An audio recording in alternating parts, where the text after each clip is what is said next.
ओम गण गणपते नमः. श्री स्वामी समर्थ. नमस्कार मंडळी, स्वागत आहे तुमचं आपल्या मराठी यूट्यूब चॅनलमध्ये. स्वामींच्या कृपेने आपला दिवस आनंदात जाओ हीच मी स्वामींच्या चरणी प्रार्थना करते आणि आजच्या या नवीन व्हिडिओला सुरुवात करूया.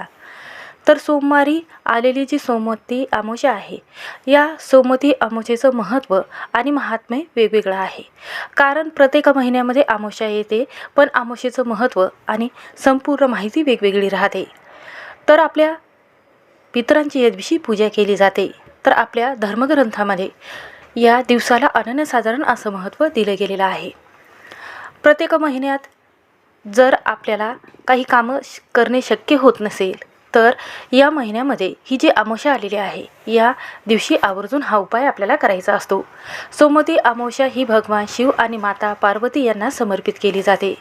या दिवशी व्रत करून पिंपळाच्या वृक्षाची पूजा करणे आणि त्याला दिवा लावणे आणि त्याची हळदी कुंकू अर्पण करून वृक्षाच्या मुळाची हळदी कुंकू अर्पण करून पूजा केली जाते. म्हणून या दिवशी पितरांची पूजा केली जाते. आता ही अमावस्येच्या दिवशी अधिक महिन्यात ही आलेली अमावस्या जी आहे, जसं की तुम्हाला माहितीच आहे की अधिक महिना हा दर 3 वर्षांनी येत असतो.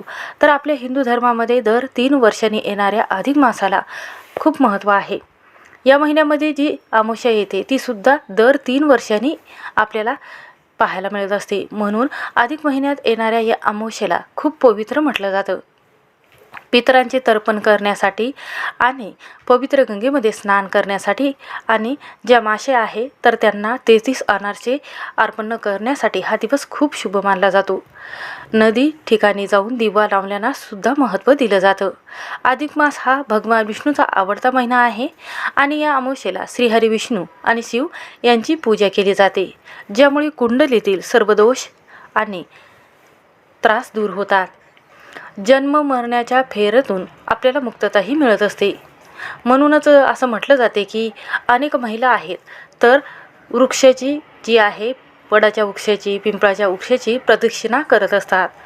कारण पिंपळाची झाडाची जेव्हा पूजा केली जाते तेव्हा पितरांचा जो आशीर्वाद आहे तर तो संपूर्ण कुटुंबाला लाभत असतो. सोमवती अमावस्येच्या दिवशी हे व्रत जे आहे तर ते अखंड सौभाग्य प्राप्त होण्यासाठी आणि आपल्या पतीची नोकरीमध्ये, व्यवसायामध्ये भरभरून प्रगती होण्यासाठी हा उपवास केला जातो.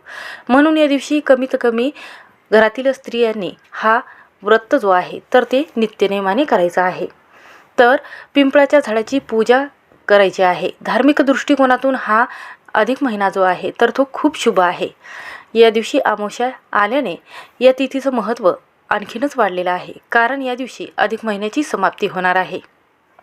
तर आज जो उपाय मी तुमच्यासोबत शेअर करणार आहे तर हा उपाय इतका प्रभावी आहे की जर सोमवती अमावस्येला तुम्ही जर कोणत्याही परिस्थितीमध्ये तुमच्याच्यानं काहीही करणं झालं नाही तरीही चालेल, पण या नारळाचा अत्यंत प्रभावी उपाय नक्की करा. हा उपाय केल्याने अखंड लक्ष्मी घरामध्ये वास करेल. सर्व कामामध्ये तुम्हाला यश मिळेल. तुमच्या मुलाची, पतीची आणि कुटुंबाची इतकी प्रगती होईल की घरामध्ये पैसा येऊ लागेल. म्हणून हा उपाय कोणत्या वेळी करायचा आहे, कसा करायचा आहे याबद्दलची सविस्तर माहिती आपण या व्हिडिओमध्ये पाहणार आहोत. त्यामुळे व्हिडिओ हा स्किप न करता शेवटपर्यंत नक्की पहा. चॅनलवर नवीन असाल तर नक्की सबस्क्राईब करा.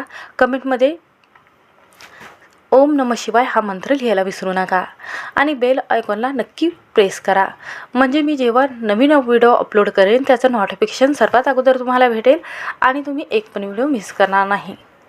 तसंच व्हिडिओला हाईप नक्की द्या.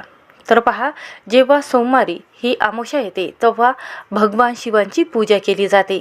भगवान शिवांच्या पिंडीवर रुद्र अभिषेक, जल अभिषेक आणि पंचामृताने, दह्याने, दुधाने अभिषेक केला जातो. एक बेलाची पान अर्पण केले जाते. म्हणूनच जे तुम्हाला उपाय करायचा आहे, जो मी तुम्हाला सांगणार आहे तर तो संध्याकाळी करायचा आहे. तर हा उपाय केल्याने घरामध्ये सुखसमृद्धी येत असते. म्हणूनच बरेच जणांनी हे जर मनाभावातून जर उपाय जर केला तर त्यांच्या घरामध्ये सुख, शांती आणि आरोग्याच्या समस्या दूर होतात. ज्या घरामध्ये अमावस्येच्या दिवशी हा उपाय केला जाईल तर त्या घरामध्ये दारिद्र्य नावालाही उरत नाही. तसंच घरामध्ये हवं तसा पैसा येत नसेल किंवा घरामध्ये पैसा हा टिकत नसेल, काही कारणातून हा पैसा जो आहे, जो कमवलेला आहे तो घरामध्ये टिकावा, त्यासाठी आपल्याला हा उपाय करायचा आहे. पहा, आपण भरपूर मेहनत करत असतो, धडपड करत असतो, पण पैसा घरामध्ये टिकत नाही. आपण म्हणतो की मी इतकं मेहनत करते तरीही पैसा जो आहे म्हणजेच अखंड लक्ष्मी घरामध्ये का टिकत नाही. माता लक्ष्मीला स्थिर करणं खूप गरजेचं आहे. कारण जेव्हा घरातील पैसा हा बाहेर जातो तेव्हा लक्ष्मीही नाराज राहते. म्हणून लक्ष्मी देवीला प्रसन्न करणं तेवढंच गरजेचं आहे. म्हणजेच फक्त पैसाच असतो तर तो आपल्या जीवनातील प्रत्येक कामामध्ये आपल्याला मदत करतो. पैशाशिवाय कोणतीही गोष्ट होत नाही.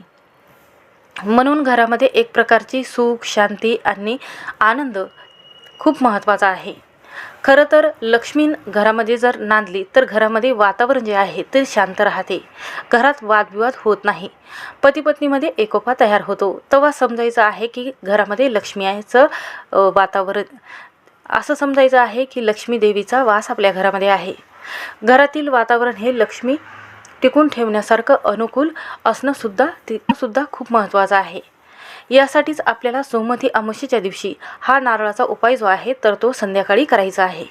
या सोमवती अमावस्येच्या दिवशी हा उपाय जर घरामध्ये केला किंवा घरातील एका सदस्याने केला, आईने जर केला किंवा मुलाने जर केला तर त्याच्या प्रत्येक कामामध्ये यश मिळेल. अडकलेली कामं जी आहे तर ती पूर्ण होणार आहेत. माता लक्ष्मीच्या आणि शिव शंकराच्या कृपेने आपल्या घरामध्ये वर्षभर आर्थिक भरभराट होईल.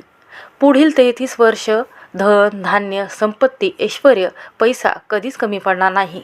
तर हा एक उपाय जो आहे तर इतका प्रभावी आहे. हा उपाय केल्याने घरातील दारिद्र्य, गरिबी हे देखील दूर होणार आहे.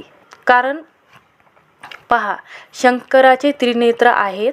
याच कारणामुळे नारळाला खूप शुभ म्हटले जाते. कारण नारळाचे 3 डोळे जे आहे तर ते शिवशंकराचं स्वरूप म्हटलं गेलेलं आहे. तसंच नारळामध्ये ब्रह्मा, विष्णू, महेश या त्रिदेवांचा वास असतो. याच कारणामुळे नारळ जे आहे तर ते पूजेमध्ये वापरला जातो. कारण नारळ हे सौभाग्य, समृद्धी आणि धन याचं प्रतीक म्हणून ओळखलं जातं. नारळातील पाणी जेव्हा उंबरवट्यावर सांडलं जातं किंवा टाकलं जातं तेव्हा घरामध्ये सुख समृद्धी ही आपोआपच येत असते. नकारात्मकता दूर होते, नजरदोष दूर होतो. म्हणून मुख्य उंबरवट्यावर नारळाचं पाणी हे टाकलं जातं. नारळ हा सर्व देवी देवतांचा अत्यंत प्रिय असणारं पदार्थ आहे. नारळाची बाहेरची जो कठीण भाग असतो तर तो अहंकाराचं प्रतीक म्हणून ओळखलं जातं. आतील जो पांढरा शुभ्र भाग असतो तर ते शांततेचं आणि शुद्धतेचं प्रतीक म्हणून ओळखलं जातं. आणि म्हणूनच आपल्याला या दिवशी हा एक नारळाचा उपाय जो आहे तर तो करायचा आहे. तर पहा, नारळ घेत असताना आपल्याला तुटलेला किंवा कुठेही काळा पडलेला नारळ घ्यायचा नाही. तर इथे आपल्याला नवीनच नारळ घ्यायचा आहे. तर हा उपाय करण्या अगोदर आपल्याला पिवळ्या रंगाचे वस्त्र परिधान करून आंघोळीच्या पाण्यामध्ये थोडीशी त्रुटी टाकून आंघोळ करायची आहे. त्यानंतर घरातील देवांची देवपूजा करून घ्यायची आहे. आणि यानंतर नारळ जे आहे तर आपल्याला काय करायचं आहे, एक लाल वस्त्र घ्यायचं आहे. पीस तुम्ही घेऊ शकता. त्यानंतर त्यावर आपल्याला काय करायचं आहे, देवाची पूजा झाल्यानंतर देवाला फुले अर्पण केल्यानंतर एका ताटामध्ये लाल रंगाचं वस्त्र किंवा पीस घ्यायचं आहे. त्यावर आपल्याला नारळ ठेवायचा आहे. नारळावर आपल्याला अक्षता, हळदी, कुंकू अर्पण करायचं आहे. त्यानंतर काय करायचं आहे, यामध्ये जे ओटीचं साहित्य आहे 5 प्रकारचे ओटीचे साहित्य आपल्याला यात टाकायचे आहे. 1 रुपयाचं नाणं टाकायचं आहे. आणि त्यानंतर आपल्याला यामध्ये हळदी, कुंकू, 5 लवंग, 5 वेलची टाकायच्या आहेत. आणि त्यानंतर उजव्या हाताचा स्पर्श या नारळाला करायचा आहे. आणि 108 वेळा आपल्याला हा मंत्र आवर्जून म्हणायचा आहे. तर मंत्र असा आहे, ओम महालक्ष्मी देवे नमः. हा मंत्र म्हणायचा आहे. हा मंत्र माता लक्ष्मीचा प्रभावी मंत्र आहे. हा मंत्र म्हटल्याने घरातील दारिद्र्य कमी होते आणि घरामध्ये अखंड लक्ष्मी वास करते. जो पैसा आहे तो घरामध्ये टिकून राहतो. म्हणून हा मंत्र आपल्याला आवर्जून म्हणायचा आहे. नारळ आपल्या जीवनामध्ये सन्मान आणि आपल्या जीवनामध्ये अभिमान वाढवण्याचं काम करत असतो. हा नारळ आपल्या घरामध्ये जेव्हा आपण असा उपाय करतो तर संपूर्ण कुटुंबाचं संरक्षण होत असते. म्हणूनच हे नारळ जे आहे, जेव्हा तुम्ही लाल कपड्यामध्ये अशा पद्धतीने याला सिद्ध करता तर ते नारळ आपल्याला उचलून संध्याकाळी आपल्या मुख्य उंबरवट्यावर उजव्या साईडला किंवा दुकानाच्या बाहेर तुम्ही बांधू शकता. किंवा तुमचा उद्योग व्यवसाय असेल तर तिथेही तुम्ही बांधू शकता. घरामध्ये पैशाच्या आर्थिक समस्या येत असेल किंवा घरामध्ये पैसा टिकत नसेल किंवा तुम्ही पैसे कमवायला जाता तर ते पैसे जर लगेचच खर्च होत असेल, जागा घेण्याचा प्रयत्न करत आहात पण जागा पूर्ण होत नसेल, तर आवर्जून हा उपाय करायचा आहे. हा मंत्र 108 वेळा आवर्जून म्हणायचा आहे आणि त्यानंतर हे नारळ आपल्याला मुख्य उंबरवट्यावर बांधायचा आहे. तर हा उपाय सकाळपासून तर संध्याकाळपर्यंत तुम्ही करू शकता. जर तुम्हाला पितृदोष लागलेला आहे, तुमच्या पितरांचा आशीर्वाद हवा असेल तर हा नियम नक्की पाळायचा आहे. तर या दिवशी सात्विक अन्न ग्रहण करायचं आहे, कोणाचाही अपमान करायचा नाही. त्याचबरोबर एखाद्या गरीब व्यक्तीला तुम्हाला दक्षिणा किंवा जेवू घालायचा आहे. तर पुढचा उपाय असा आहे की सोमवती अमावस्येलाच हा उपाय करायचा आहे. दिवसभरामध्ये हा उपाय तुम्ही सकाळपासून तर संध्याकाळपर्यंत करू शकता, ज्यामुळे 33 पिढ्यांना लागलेला पितृदोष हा नाहीसा होतो. तर बघा, आपल्या आयुष्यामध्ये अशा काही अडचणी असतात की एखादं काम करायला जातो तर ते काम फक्त 5 मिनिटाचं असते, पण त्या कामासाठी अर्धा तास लागतो. जेव्हा आपल्या कुंडलीमध्ये शुक्र ग्रह हा जर मजबूत नसेल, त्यामुळे पैशाच्या समस्या येतात, कोणत्याही कामामध्ये मन लागत नाही, त्यामुळे मनासारख्या गोष्टी आपल्या जीवनामध्ये घडत नाही, घरामध्ये सुख शांती आपल्याला लाभत नाही.